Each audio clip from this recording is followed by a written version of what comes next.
We are back on Get Up. Our next stop is Tampa, where the Buccaneers host the Rams Sunday in a playoff rematch from last year. It's actually the last two Super Bowl champions. Here was Tom Brady addressing the state of his 3-5 Bucs and what can be done to reverse their fortunes. Give a listen. 8 games, whatever. You could be 7-1 and be 1 game out. You know, you could be the record we're at. But the reality is, at 3-5, there's a reason why we're 3-5. You got to fix the reasons why you're 3-5.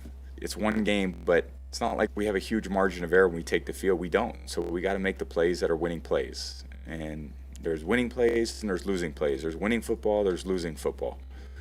And we just haven't got over we haven't been on the right side of winning very much this year. They've been bad. They're coming off sort of a mini bye. The week ago Thursday was their last game. And look who joins this party this morning. David Pollack is with us from the scene of game day tomorrow, where they'll have Tennessee and Georgia. We'll get plenty into that as we go. But let me start with this. Ryan Clark, I'm starting with you.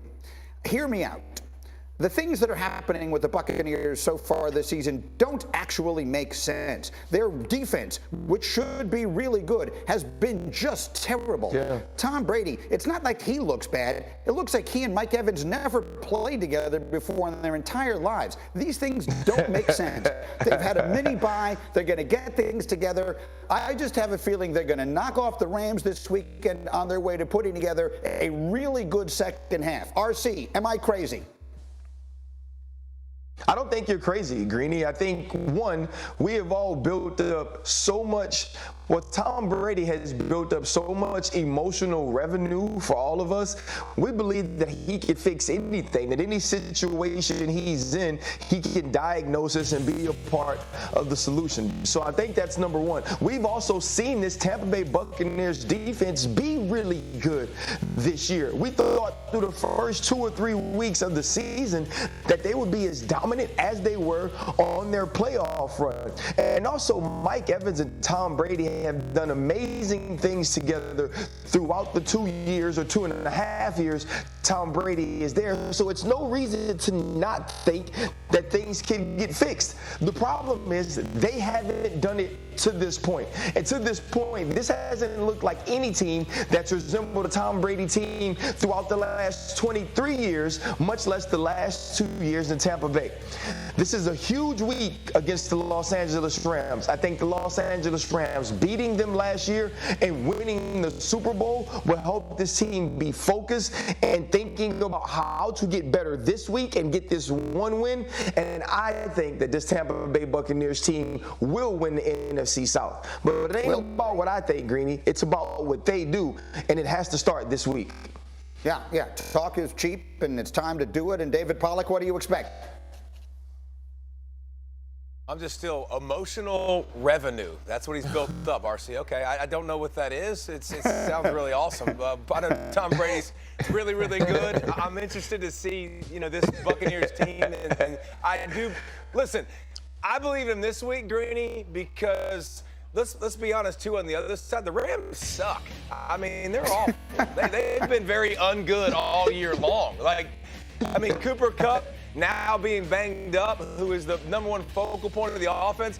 Greeny's suiting up probably at running back for him. I mean, they got running back issues all over the place. So they're coming across the country, to play the Bucs. I love the Bucs this week. I think the Bucs obviously have a lot to prove. They have the extra time off.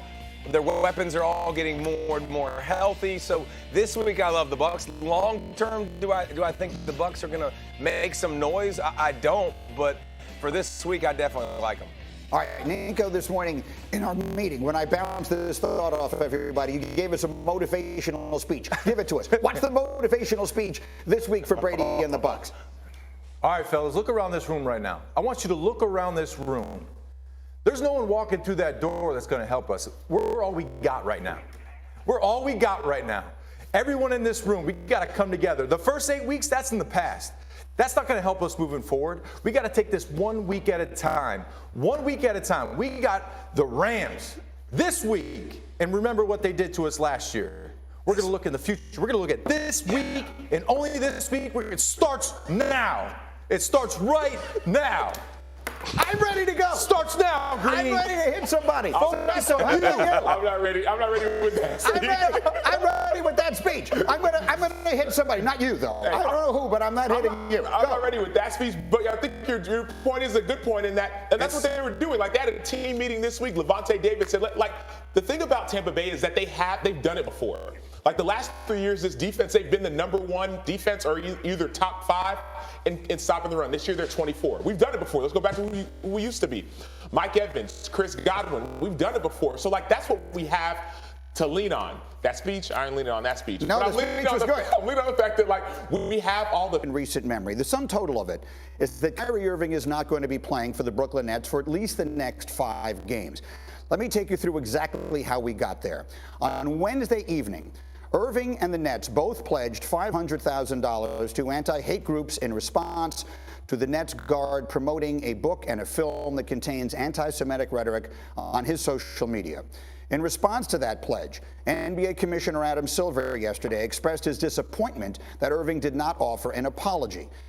Then, early Thursday afternoon, Irving spoke with the media for nearly 6 minutes after not being made available after the Nets' loss on Wednesday night. And notably, in those 6 minutes, he did not offer an apology. Here's part of what he said. Are you sorry for the hurt that your post caused people? I take my responsibility for posting that. Some things that were questionable in there, untrue. Like I said, and the first time you guys asked me when I was sitting on that stage, I don't believe everything that everybody posts. It's a documentary, so I take my responsibility. It seems like Adam Silver wanted to hear the word "I apologize," or in your mind, you said, "I didn't mean to cause any harm." Were you apologizing, or did you not apologize? I didn't mean to cause any harm. I'm not the one that made the documentary. So, again, noticeably absent were the words, "I'm sorry," and that was not good enough for the Nets. They suspended him for at least 5 games late yesterday afternoon because he failed to, quote, unequivocally say he has no anti-Semitic beliefs.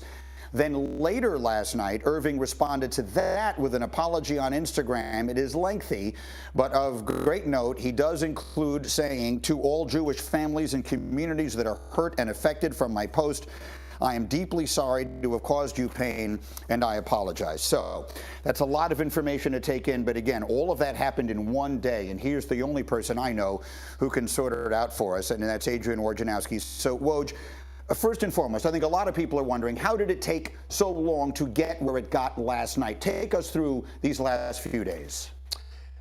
Greeny, going back to late last week when Kyrie Irving shared that anti-Semitic documentary to his Twitter account into the weekend, I think Joe Tsai, the Nets owner, I think his hope was that he could have a process with Kyrie Irving of educating him about why what he shared was so hurtful to the Jewish community, to the community at large. And instead of necessarily forcing him into an apology, he didn't know necessarily that he believed or understood why he felt he had to give it, that he was going to work with the American Defamation League, and together they would help to educate Irving and then come to an understanding where he could have a fuller view of the entire scenario, and he saw it as something of a teachable moment. And this is amid, I think, both Nets management, the league office, pushing Joe Tsai to be more punitive, a suspension, a punishment.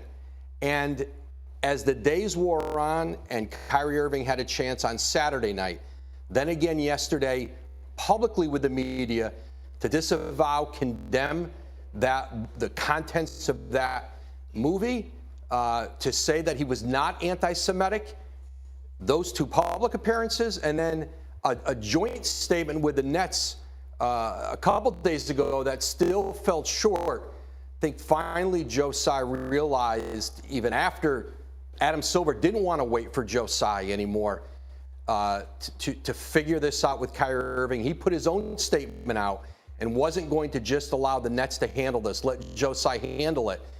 You come to a situation yesterday where the Nets suspend Kyrie Irving for at least 5 games and come out with an extremely a strongly worded statement that certainly many would have liked to have seen days ago. And so, and we'll have more time later to get more deeply into this part of it, but that was one tumultuous day. What should we expect to happen now? Well, the Nets, when it comes to Kyrie Irving, they say he has to meet, I think they termed it a series, of remedial,